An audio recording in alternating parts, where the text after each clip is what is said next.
My next guest is all the way up. So if you have some questions for her, send them now because I'm welcoming to the show Miss Remy Ma. How are you? Hi, how are you? I'm happy to be back. I'm very happy to have you. Now, unfortunately, we know we had to miss you last week, but we want to make sure everything's okay. Is everybody good on your everyone's good. My mom is at my house. She's been at my house for like almost 2 weeks now.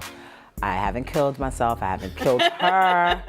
She's, slated to stay for another 2 weeks, and I don't know if she's gonna make it. Okay. I don't know if she's gonna make it. I understand. I have a mom too. Sorry, Mom. I know she's out there watching. No, it's crazy though, and it's like her and Papoose, my husband, are like tag teaming me on every single thing, and he's just happy that he finally has somebody that he feels like I can't contest because like I really can't say anything because it's my mom, but it's hard. It's really difficult. Got you. It's okay, but we're just happy to know that everything is good. Yeah, everything is good now, but that's the root of all my problems.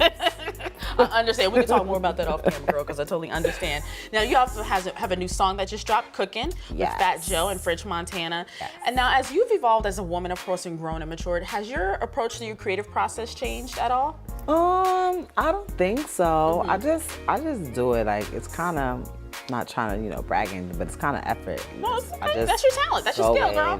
I write it and I lay it down. I don't really try to put too much extra thought in it. Unless like I'm on a song with somebody that I think is like try to go in. I'm like, hold on, let me really sit down for this one because when this song is played and said and done, they gotta be like, Rem went in. So she killed it. Yeah. Her verse was the best verse. Exactly. That's my goal every time. I get it, and I enjoyed watching you on the beach when Honors. It was all about the ladies. Was there anybody that night that you were looking forward to meeting or seeing? It was like your fan moment, any particular artist? I wanted to see Queen Latifah. Yeah. And then and the crazy thing is she saw me first. She was like, hey girl. Like, I was like. You look around like, did she just say my name? Did she know me? Right, we were at rehearsals, so I'm watching her rehearse and I'm waiting. I'm like, as soon as she comes off, I'm gonna position myself so that when she gets off, she has to see me. And she was like on stage like omelet. Was that your favorite moment of the night?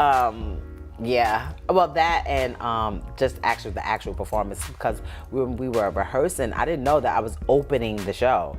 So. Oh wow. Yeah. So I'm in my dressing room, and they're like, "Well, you have to do red carpet, and you have to rush back." I'm like, "Why? Like, what are you talking?" They was like, "Well, you're the first thing that starts." I'm like, "You mean like as soon as the credits roll?" And they're like, it comes up, they're like, "Yeah." I'm like, oh, "Okay, no pressure there." No pressure. But once I got started, it was like really cool and it was fun, and Missy was happy.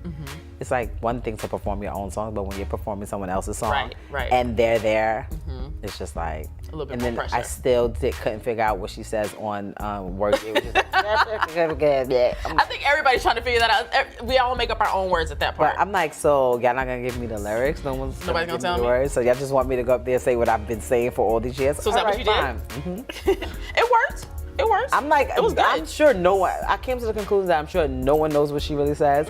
But Mona Scott, who was her manager, she was like, she says work it backwards. Oh, okay. Yeah. Well, there you go. That's an exclusive right there. Essence Lab. Say work it backwards. So who inspires you, male or female, MCs or any particular artist whenever you're creating? Who inspires you?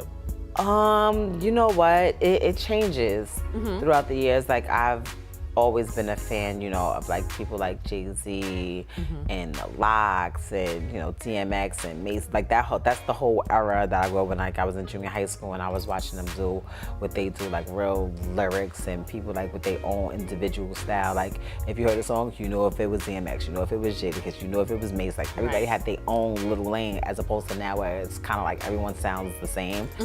But throughout the years, I've added people to that. Like I love Drake, I love Lil Wayne, and there's females that I like too, but I just think I'm better than them, so I don't really. And there's nothing wrong with that. And that is okay. So it's not like I sit there and I'll be like, how can I do that but better? All right, cool. But that's a good competitive spirit. I mean, any athlete would do it and nobody would look at that. Right, but I don't, you know what's so crazy? I really don't compare my people. Like, as a female rapper, I really don't compare myself just to girls. I look at who's the top at all, period. And most of the time it's men. Right. And I'm like, yep, I'm going after him. Yep, thank you.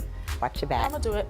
Boop. And look cute in a fabulous heel. Because I'm loving your shoe game. Thank you. I was so excited to hear that you and Papoose are returning to Love and Hip Hop. Because I have to tell you, after the last time you were here, everyone in the office were like, I want a relationship just like that. They're the cutest couple I've ever seen. He's here. He's back there probably. Why do you hi, babe. Oh, hi, Papoose. Oh, hi. Why do you think everyone's so obsessed with y'all's relationship? You know what? I think that it's very rare that you find somebody that you feel genuinely loves somebody. Like, I feel like because what we have is real, it shows. And it's not for TV, it's not for the public eye.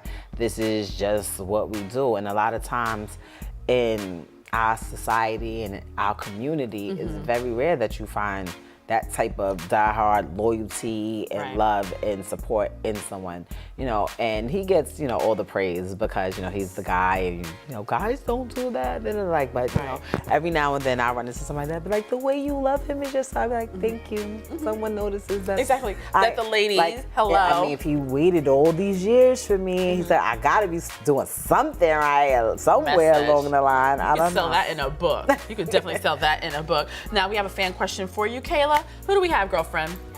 First, lots of love from fans, and they love your outfit. They love everything you're wearing. Thank you. Angie Jones wants to know, how does it feel returning back to the game with the absence of femcees and in an industry overly dominated by men?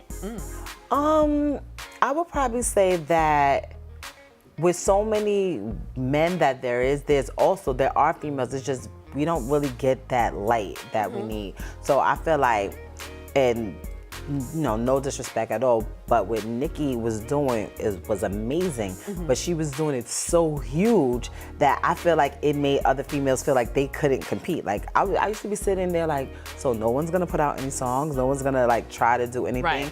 And I feel like with me coming into the game, people feel like they can like do what I'm doing. I don't know if that makes sense. Like, I don't feel like I'm so far out of reach. Like, even I look at Nicki Minaj, I'm like, okay, she's beautiful. She's like has this gorgeous body, and she makes these huge records. And even though I make good records, and I don't think I'm ugly at all, I just feel like people feel like I'm more of like the girl next door. Like, you know, where they can like, well, Rem could do it. Okay, then I could do it. Like, especially after coming through so many hurdles and trials and tribulations and adversities, and able to still be successful. It makes people feel like they can do it. So I think that we will be seeing more, because now that I look and I'm really actually actively looking to see other females, I see more that are kind of like me that are coming out, as opposed to people feeling like they have to try to reach this unattainable, you know, level. What level do you see yourself reaching? Like, when you think about where you want your career to go, what does that look like? You know, I care about it, and I think it's something that, you know, I enjoy to do, but I just let it, whatever happens, happens. Like, my goal is to just mainly make sure that my family is stable and my home life is what I wanted and needed to be. Like, that's my main happiness, and that's something that I learned at being away, because before I used to focus so much on, I gotta make it to this level and I gotta make this amount of money and I wanna buy this and I wanna do this.